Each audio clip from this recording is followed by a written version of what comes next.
이 명단에서 가장 놀라운 인물은 단연 손태진입니다. 서울대학교 성악과 싱가포르 생활, 16년 프랑스 대학 합격 이탈리아 유학, 그리고 한국어를 포함한 6개 언어. 이 정도면 단순히 노래를 잘하는 트로트 가수가 아니라 학업과 국제 경험까지 모두 갖춘 완성형 인재라고 불러도 과장이 아닙니다. 하지만 손태진이 왜 1위인지 제대로 이해하려면 7위부터 차례로 비교해 봐야 합니다. 이번 순위는 공식 투표가 아니라 공개된 학력 해외 활동 외국어 활용 장면, 무대 경쟁력을 종합해 구성했습니다. 7위는 홍지윤입니다. 홍지윤은 화려한 무대 의상과 인형 같은 이미지 때문에 먼저 외모가 주목받았지만 실제 강점은 전통 음악을 기반으로 한 탄탄한 훈련입니다. 그는 중앙대학교 전통예술학부에서 연희 예술을 전공했습니다. 단순히 트로트 창법만 익힌 것이 아니라 한국 전통 장단과 소리의 구조를 대학에서 체계적으로 배운 것입니다. 이 배경은 높은 음을 뽑아낼 때도 목소리가 가볍게 흩어지지 않고 곡의 감정을 또렷하게 전달하는 힘으로 이어졌습니다. 2021년 미스트롯 2에서 최종 준우승을 차지한 뒤 홍지윤은 국내 무대에만 머물지 않았습니다. 2024년 8월에는 일본 방송 무대에 출연하며 현지 진출에 신호탄을 쐈고 이후 한국어와 일본어를 오가는 노래에도 도전했습니다. 아직 일상 회화 전체가 완벽하다고 단정할 수는 없지만 일본어 가사를 정확한 발음과 리듬으로 소화하고 현지어 활동을 준비했다는 점은 분명한 강점입니다. 외모와 전통음악 학력, 그리고 일본 시장을 향한 언어 준비까지 갖췄다는 점에서 7위에 올랐습니다. 6위는 박현빈입니다. 박현빈은 1982년생으로 추계예술대학교에서 성악을 전공했습니다. 지금은 곤드레 만드레와 샤방샤방 같은 빠르고 흥겨운 노래로 기억되지만 출발점은 클래식 발성이었습니다. 그는 2006년 트로트 가수로 데뷔했고 강한 성량과 정확한 음정으로 짧은 시간 안에 대중적인 인지도를 얻었습니다.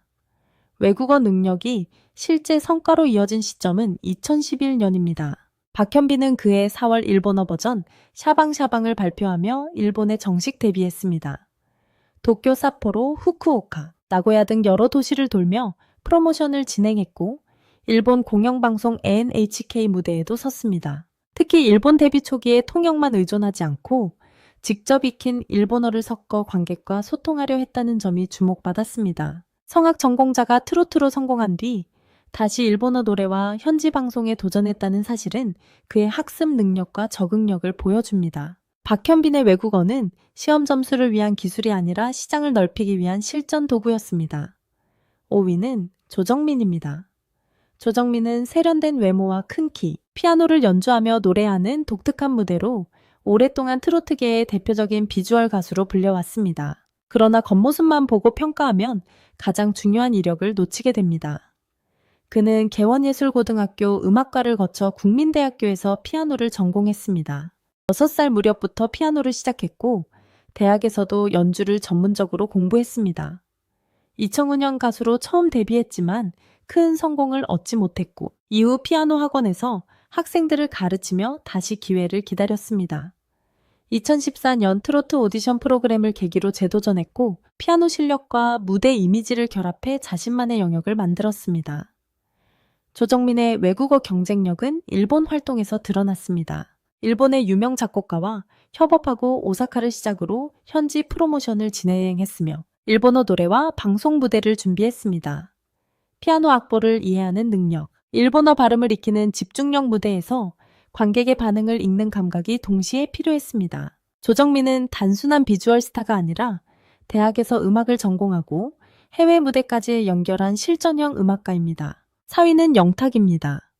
영탁은 친근하고 유쾌한 이미지 때문에 학업보다 타고난 끼가 먼저 보이지만 실제 이력은 상당히 학구적입니다. 그는 청주대학교에서 언론정보를 공부했고 이후 국민대학교 종합예술대학원에서 실용음악 작곡 석사과정을 마쳤습니다. 가수로만 활동한 것이 아니라 실용음악과 겸임교수 경력도 있으며 작사와 작곡, 편곡, 프로듀싱까지 직접 맡아왔습니다. 2005년 영화 가문의 위기음악 참여를 시작으로 오랜 무명 생활을 견뎠고 2016년 트로트로 방향을 바꾼 뒤 2020년 미스터트롯에서 최종 2위를 기록했습니다. 영탁의 외국어 강점은 여러 언어를 유창하게 말하는 유형과는 조금 다릅니다. 그는 팝과 리듬 앤드 블루스에 익숙하고 영어 가사의 발음과 리듬을 빠르게 분석해 자기 방식으로 바꾸는 능력이 뛰어납니다. 해외 팬을 위한 무대와 콘텐츠에서도 짧은 영어 표현을 자연스럽게 활용해 왔습니다. 중요한 것은 단순 회화 실력이 아니라 외국어 노래의 구조를 이해하고 한국적인 감정으로 다시 표현하는 능력입니다. 학사와 석사 과정 교수 경험, 프로듀서 능력까지 고려하면 영탁은 트로트계에서 보기 드문 연구형 가수에 가깝습니다.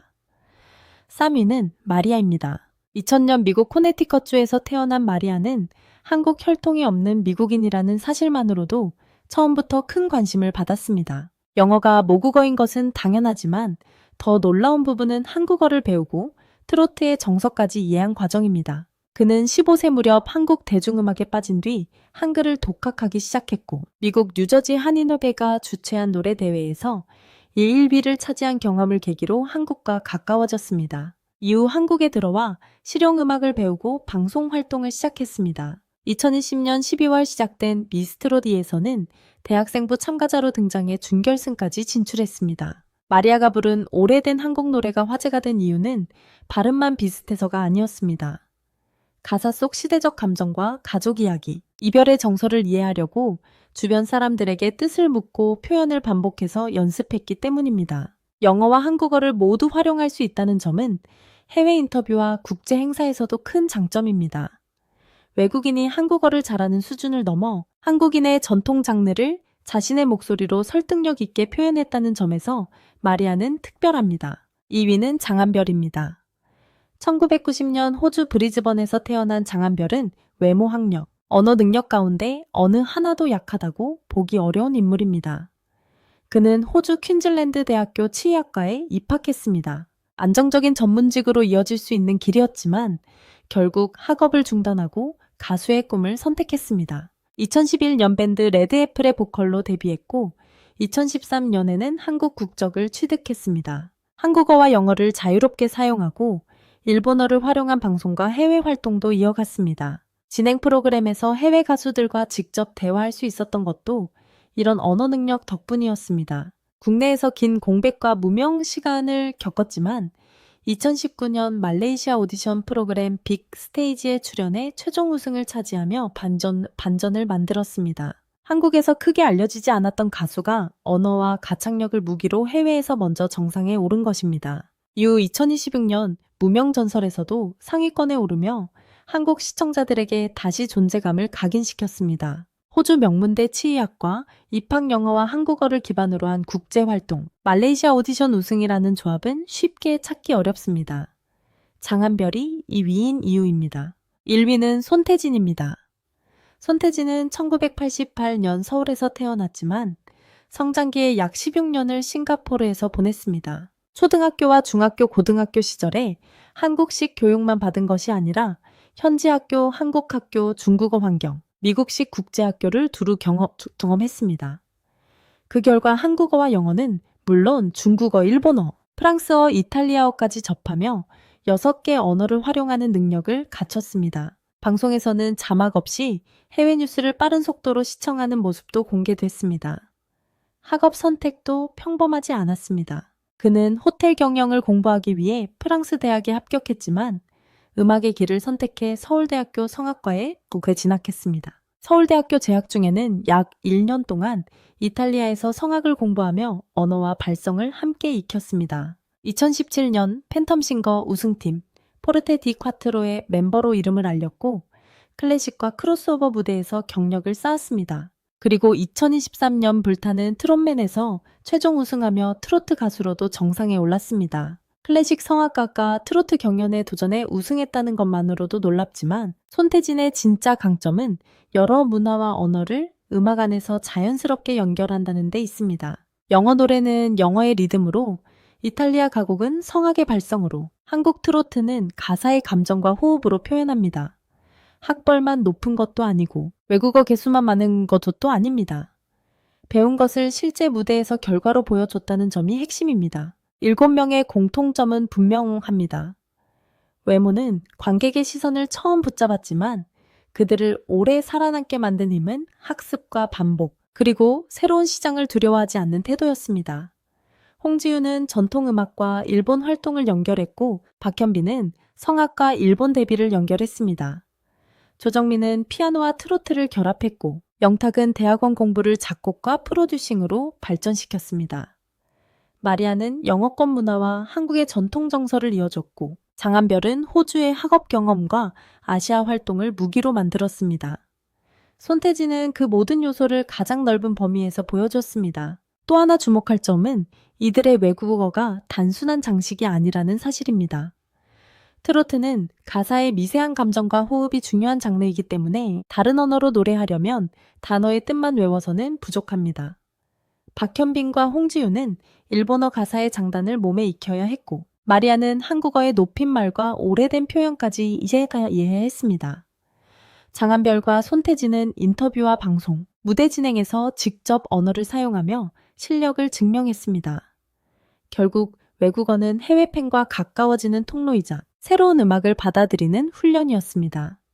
학력 역시 이름만 화려한 이력이 아니었습니다. 피아노 전공은 편곡을 이해하는 힘이 되었고 성악 전공은 호흡과 발성의 기반이 되었으며 작곡 석사 과정 과정은 다른 가수의 목소리까지 설계하는 능력으로 이어졌습니다.